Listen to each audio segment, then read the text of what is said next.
नमस्कार। आप सुन रहे हैं द बॉलीवुड रेडियो और मैं हूं आपके साथ आकाश। दोस्तों, किस्सा राजेश खन्ना का और बात उस दौर की हो रही है जब राजेश खन्ना के सितारे बुलंदियों पर थे। काका की बैक टू बैक फिल्में सुपर डुपर हिट हो रही थी। आराधना से शुरू हुआ सफर, दो रास्ते, डोली, बंधन, कटी पतंग, आन मिलो सजना, खामोशी, द ट्रेन से होते हुए अब अगली फिल्म ऋषिकेश मुखर्जी की आनंद के पड़ाव पर था। ऋषिकेश मुखर्जी ने उस जमाने के कुछ मशहूर एक्टर्स से आनंद के लीड रोल की बात की थी, लेकिन अंत में फैसला राजेश खन्ना के पक्ष में हुआ और ये वो रोल था जिसको लेकर धर्मेंद्र बहुत ज़्यादा उत्साहित थे और ऋषिकेश मुखर्जी खुद धर्मेंद्र से उन्होंने बात की थी, स्क्रिप्ट सुनाई थी, लेकिन बात कहां पर बिगड़ी ये भी आपको बताएंगे। अपने अनुशासन के लिए मशहूर ऋषिकेश मुखर्जी आनंद की शूटिंग जल्द से जल्द पूरी करना चाहते थे, लेकिन राजेश खन्ना के पास तो स्क्रिप्ट पढ़ने तक का वक्त नहीं था। वो एक मशीन की तरह दिन रात काम में डूबे हुए थे। ज्यादा काम की वजह से वो अब बेचैन रहने लगे थे और अपने एक इंटरव्यू में बात के दिनों में राजेश खन्ना बताते हैं कि ये बात कोई नहीं जानता, लेकिन आनंद की शूटिंग मेरे करियर के सबसे व्यस्त दौर में हुई थी। ज्यादा काम के दबाव से मैं बुरी तरह परेशान हो रहा था। लोगों को ये बताते बताते मेरा गला खराब हो चुका था कि मैं नई फिल्में साइन नहीं कर सकता, मगर किसी को मेरी परवाह नहीं थी। किसी ने मेरी बात नहीं सुनी। अब मेरे पास किलो के हिसाब से फिल्में तो थी, मगर डेट्स नहीं थी। मुझ पर ज्यादा काम लेने, अव्यवस्थित और लालची होने तक के आरोप लगे। उस दौर की तमाम फिल्मी मैगजीन्स ने ये मुझ पर आरोप लगाए, लेकिन मैं ऐसा नहीं था। मेरी परेशानी ये थी कि मुझे ना कहना नहीं आता था।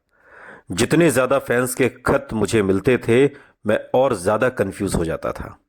ये अजीब बात है, लेकिन एक एक्टर का असली संघर्ष उसकी कामयाबी के बाद शुरू होता है, क्योंकि उससे उसकी अपेक्षाएं बहुत ज्यादा बढ़ जाती हैं। शायद इसी दबाव को कम करने के लिए राजेश खन्ना ने हर शाम दोस्तों के साथ महफिल जमानी शुरू कर दी।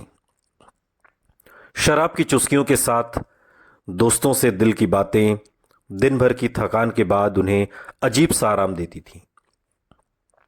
जैसे जैसे रात घिरती, शराब बहती जाती, बातों और कहकहों की आवाज ऊंची होती जाती।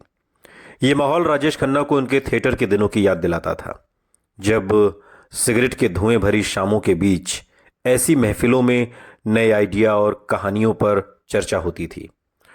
वो दोबारा वैसी ही महफिलें जमाना चाहते थे, इसलिए फिल्म इंडस्ट्री की जानी मानी हस्तियों को बुलाया जाता, शानदार खाना, शराब परोसी जाती।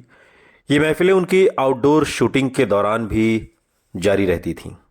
वो बेहद उदार और बड़े दिल वाले मेजबान के रूप में मशहूर थे।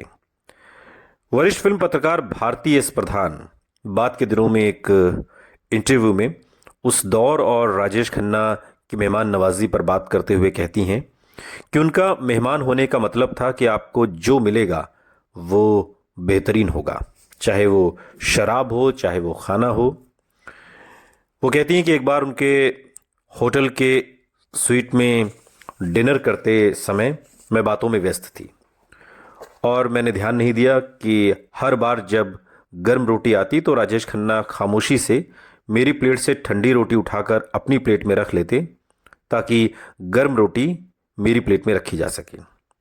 सच कहूं तो मैं और किसी सुपरस्टार या किसी छोटी मोटी हस्ती को भी नहीं जानती थी जो राजेश खन्ना जैसा अद्भुत मेजबान हो। वो गजब के इंसान थे।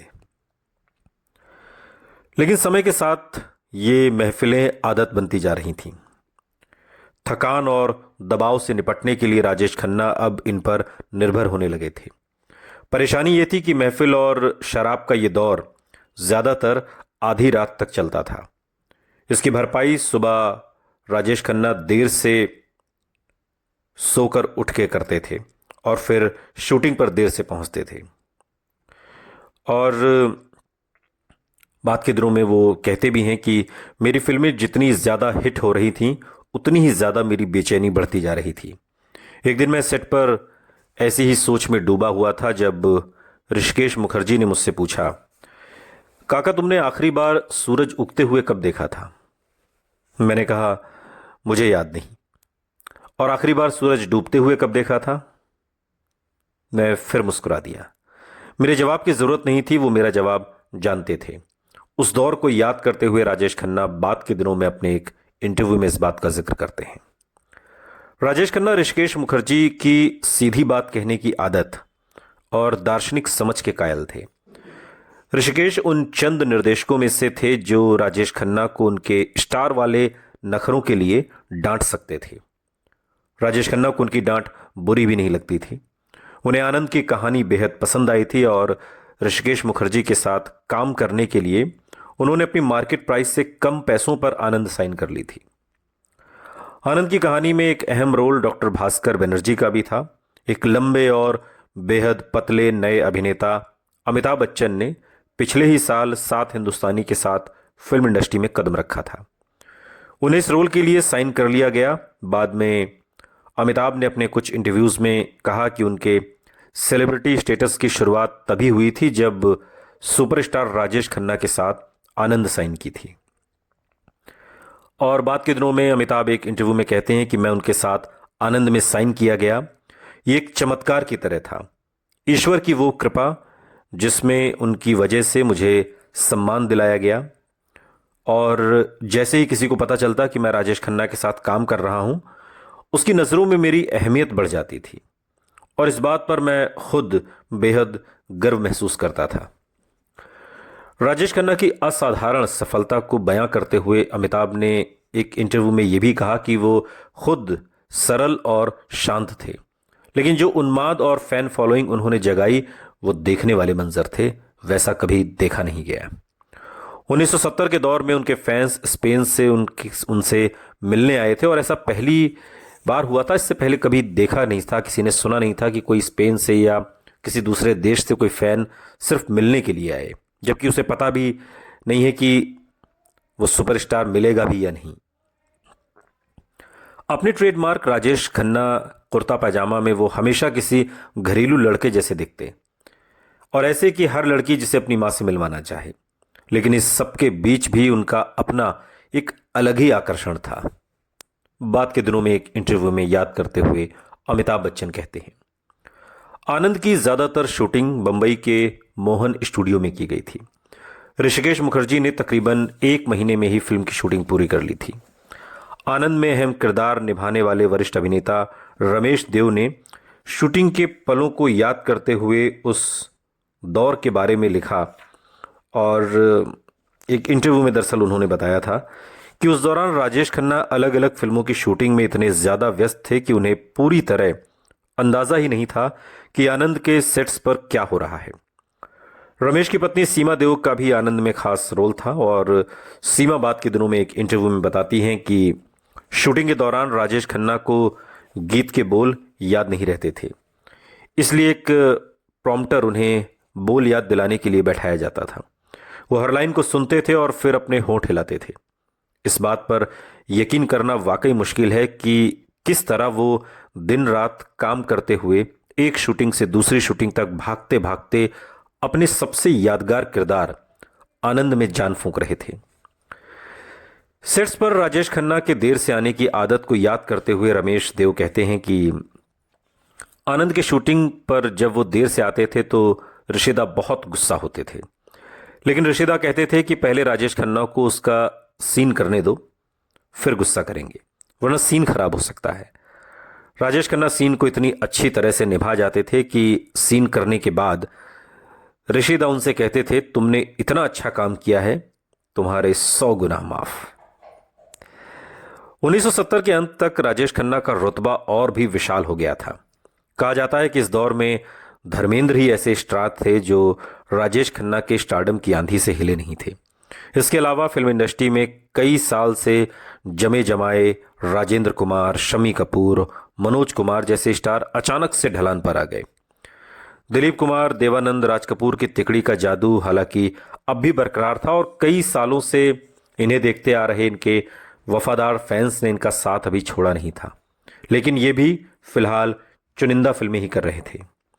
संगीतकार आर डी बर्मन की जीवनी, R D Burman the man the music के लेखक अनिरुद्ध भट्टाचार्य जी और बालाजी विट्ठल की माने तो राजेश खन्ना का एक स्टाइल चल निकला था और वो बड़ी समझदारी से उसी फॉर्मूले पर चलते रहे। उन्हें इस बात से भी भरपूर मदद मिली कि वो हिंदी फिल्मों के बेहतरीन टैलेंट के साथ काम कर रहे थे, चाहे वो ऋषिकेश मुखर्जी हों, राज खोसला हों, शक्ति सामंत जैसे निर्देशक हों, या फिर सलीम जावेद और गुलजार जैसे लेखक, या फिर वो संगीतकार के उस दौर में अपनी सृजनात्मकता की चोटी पर थे। और सही मायने में जिस दौर में राजेश खन्ना टॉप पर रहे, उनके फिल्मों की सबसे बड़ी खासियत उनका उत्कृष्ट संगीत था। हिंदी सिनेमा के कुछ सबसे ज़्यादा यादगार गीत राजेश खन्ना पर ही फिल्माए गए और ये सभी गीत उसी दौर से हैं जिसकी शुरुआत आराधना से हुई थी। राजेश खन्ना के साथ उस दौर की कुछ फिल्मों में काम करने वाले लेखक गीतकार जावेद अख्तर ने बाद के दिनों में एक इंटरव्यू में कहा कि 1969 से 1972 तक रेस में एक ही घोड़ा दौड़ रहा था और उसका नाम राजेश खन्ना था।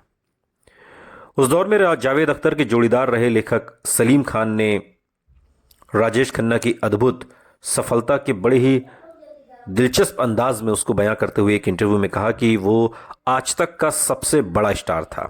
सलमान, शाहरुख और भी बहुत स्टार्स आए, लेकिन उसका जो फेस था 1969 से 72 तक और उसने जिस ऊंचाई को छुआ वहां तक कोई नहीं पहुंचा। मिसाल के तौर पर नदी में पानी का उफान नापने का जो खंबा होता है जो बताता है कि यहां तक पानी आया था उफान के वक्त, यानी पानी का जो सबसे ज़्यादा ओवरफ्लो हुआ था वो कहाँ तक गया था, वो निशान एक स्केल बन जाता है। तो राजेश खन्ना जिस ऊंचाई तक पहुंचे उस निशान तक कोई पहुंच ही नहीं सका है आज तक। 50 साल से अधिक का समय हो गया। हिंदी सिनेमा में इतने कम समय में राजेश खन्ना को मिली ये सफलता इतनी अविश्वसनीय और चमत्कारिक थी कि उनकी तूफानी कामयाबी के लिए एक नए लफ्ज़ का इस्तेमाल किया जाने लगा, द फिनोमेना। ये लफ्ज़ राजेश खन्ना के लिए इस्तेमाल होता था। और फिल्म आनंद की जब बात हो रही है तो आनंद के लिए राजेश खन्ना पहली पसंद नहीं थे। राजेश खन्ना को आनंद एक्सीडेंटल मिली। इससे पहले धर्मेंद्र, किशोर कुमार और इन लोगों को लेने पर रशीदा विचार कर रहे थे और इसकी वजह ये थी कि राजेश खन्ना के पास वक्त नहीं है और दूसरी बड़ी वजह थी कि ये फिल्म कम बजट की थी। राजेश खन्ना की जो फीस उस दौर में थी वो फीस चुकाने के लिए रशीदा के पास उतना बजट नहीं था। सबसे पहले एक रोज़ धर्मेंद्र को ऋषिकेश मुखर्जी ने ये सुनाया किस्सा कि ये फिल्म है, इसकी कहानी ये है।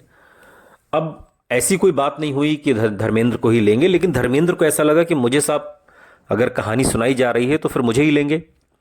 लेकिन धर्मेंद्र को जब बाद में अखबार के ज़रिए, मैगजीन्स के ज़रिए ये पता चला कि ऋषिकेश मुखर्जी ने तो अपने फिल्म के हीरो के तौर पर आनंद के लिए राजेश खन्ना को साइन कर लिया है, तो धर्मपाजी का गुस्सा 7वें आसमान पर पहुंच गया। और कहते हैं कि एक रोज़ देर रात ऋषिकेश मुखर्जी को फ़ोन करके शराब के नशे में धर्मेंद्र ने बहुत कुछ कहा कि जब आपने मुझे लेना ही नहीं था तो फिर मुझे एक कहानी क्यों सुनाई। और इस तरीके से धर्मेंद्र को पछाड़ते हुए राजेश खन्ना इस फिल्म का हिस्सा बने। लेकिन किशोर कुमार का भी एक किस्सा है।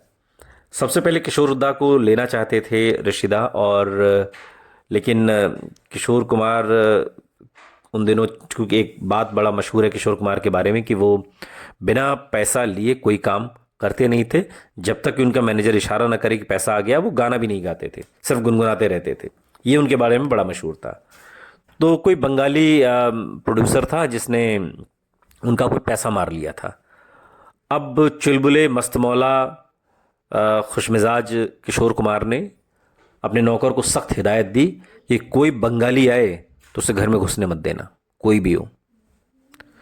और फिर हुआ यूं कि रिश्तेदार एक रोज़ घर गए कि किशोर कुमार को फिल्म की कहानी सुनाते हैं और आनंद के लिए साइन करेंगे।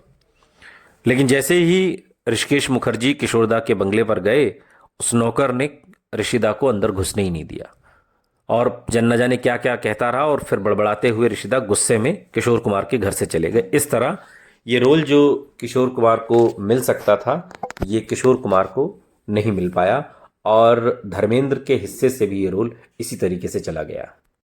लेकिन जिस फिल्म की चर्चा हो रही है, आनंद, आनंद किस लिए इतनी इम्पोर्टेंट है या क्यों इतनी मशहूर हुई, ये समझना बहुत ज़रूरी है। आनंद जो एक हिंदी भाषा की ड्रामा फिल्म है जिसे ऋषिकेश मुखर्जी ने लिखा और गुलजार ने इसके डायलॉग लिखे। राजेश खन्ना इसमें लीड रोल में है, अमिताभ बच्चन, सुमिता सान्याल, रमेश देव, सीमा देव जैसे कलाकार इसमें हैं। और इस फिल्म ने कई पुरस्कार भी जीते, जिसमें 1972 में सर्वश्रेष्ठ फिल्म के लिए फिल्म फेयर पुरस्कार शामिल है। और इसके अलावा सबसे ज़्यादा अगर चर्चा इस फिल्म की होती है तो वो इसके गीत और संगीत के लिए होती है। लेकिन इसकी कहानी बहुत दिलचस्प है। कहानी की शुरुआत होती है मुंबई में अपनी किताब आनंद के लिए आयोजित एक पुरस्कार समारोह में डॉक्टर भास्कर बनर्जी से इस किताब के बारे में बात करने के लिए कहा गया। भास्कर कहते हैं कि ये किताब उनकी डायरी के अंशों पर आधारित है जो उन्होंने आनंद से मुलाकात के दौरान लिखी थी, और उन्होंने दर्शकों को आनंद के साथ अपने अनुभव भी बताए हैं। डॉक्टर भास्कर बनर्जी एक ऑन्कोलॉजिस्ट है जो गरीबों का निःशुल्क इलाज करता है, लेकिन अक्सर इस तथ्य से निराश हो जाता है कि वो दुनिया की सभी बीमारियों का इलाज नहीं कर सकता। अपने आसपास के दुख, बीमारी और गरीबी को देखकर वो निराशावादी हो जाता है। वो सीधा साधा है और अमीरों की काल्पनिक बीमारियों का इलाज नहीं करेगा। उसका दोस्त डॉक्टर प्रकाश कुलकर्णी थोड़ा अलग है और वो अलग रास्ता अपनाता है। वो अमीरों की काल्पनिक बीमारियों का इलाज करता है और उस पैसे से गरीबों का इलाज करता है। एक दिन कुलकर्णी भास्कर को आनंद से मिलवाता है जिसे आंत का लिम्फोसारकोमा है, जो एक दुर्लभ प्रकार का कैंसर है।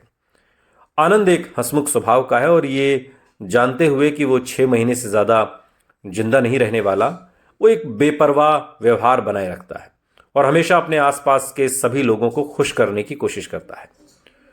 उसका हंसमुख और जीवंत स्वभाव भास्कर को शांत करता है, जिसका स्वभाव विपरीत है, और वो अच्छे दोस्त बन जाते हैं।